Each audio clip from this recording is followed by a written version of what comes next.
like that? I saw that. Now I'm not gonna watch it. Okay. So today we're talking about parallel and perpendicular lines. Well, in order to talk about them, we need to know what they are. All right, and parallel lines are what? What'd you say? They're lines that have the same slope, right? They're lines that have the same slope. Why do they have the same slope? Because they're the same.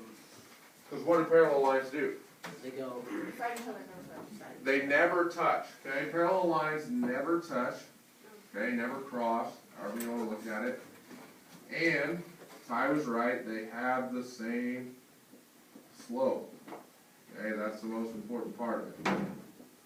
They have the same slope. So if they were to ask, write the equation of line through 4, negative 12, and parallel to y equals 1/2 x minus 176, how are we going to do it? Well, it's going to be the same thing we did yesterday. That's where the point slope comes in.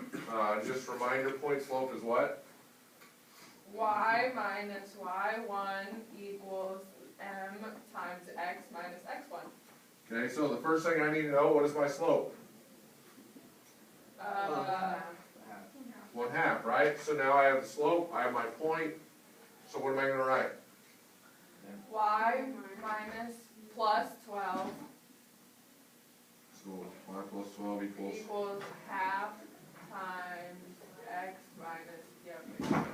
Okay, so this is where reading the directions is going to come in handy, because it may say write it in point slope form. If it says write it in point slope form, you're done.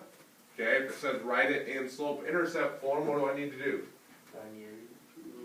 Need to continue by distributing. So I have y plus 12 equals 1/2 x minus 2. I subtract my 12, and my new equation is y equals 1/2 x minus 14.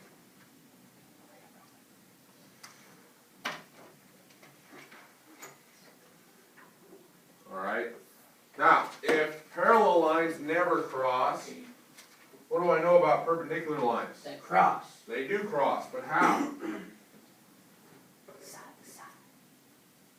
it always a right angle? Right, and what does that mean if it's a right angle? 93. Right, cross at a 90-degree angle. So they're not just going to cross as an X, it's going to be, you're going to have a 90-degree angle between those. Okay, and just like parallel lines, their slopes are the same, there is also a relationship between the slopes of perpendicular lines. Okay, and that relationship is, if the slope of the first line is A over B, the slope of a perpendicular line, and this symbol means perpendicular. Okay, why they use that, I don't know, but upside down T, we know represents perpendicular. The slope of a perpendicular line is what? Any guesses? M equals B over A. Okay, I like it. You're not 100% right, but that's one step. Anybody know the next step? Anybody have a different guess than B over A? What's the other thing you could do to change the slope so that it's not completely different, but it's different? A times B times A. What is this? Divide. It's Fraction. positive, right? Oh, yep. So what could you also do to change it? Negative. Negative. Okay, so when you get a perpendicular line, you are going to flip the fraction and change the sign. You're going to have to do both. So think, the term for this is opposite reciprocal. Alright? Opposite reciprocal. So, if this were to change to perpendicular,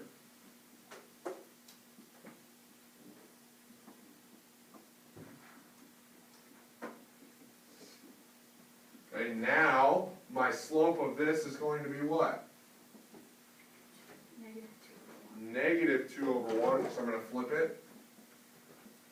You don't necessarily need the negative 2 over 1, but that's fine.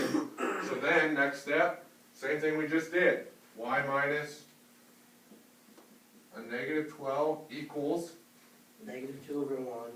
negative 2 times x minus 4. Same thing. let's say they ask for standard form this time.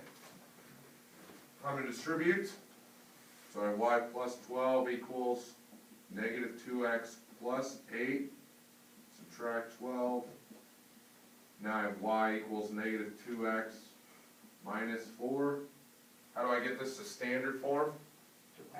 Add to it. I need to add 2x, so I need this 2x to come over here. So I'm going to add it since it's negative. So now I have 2x plus y equals negative 4. Any questions there?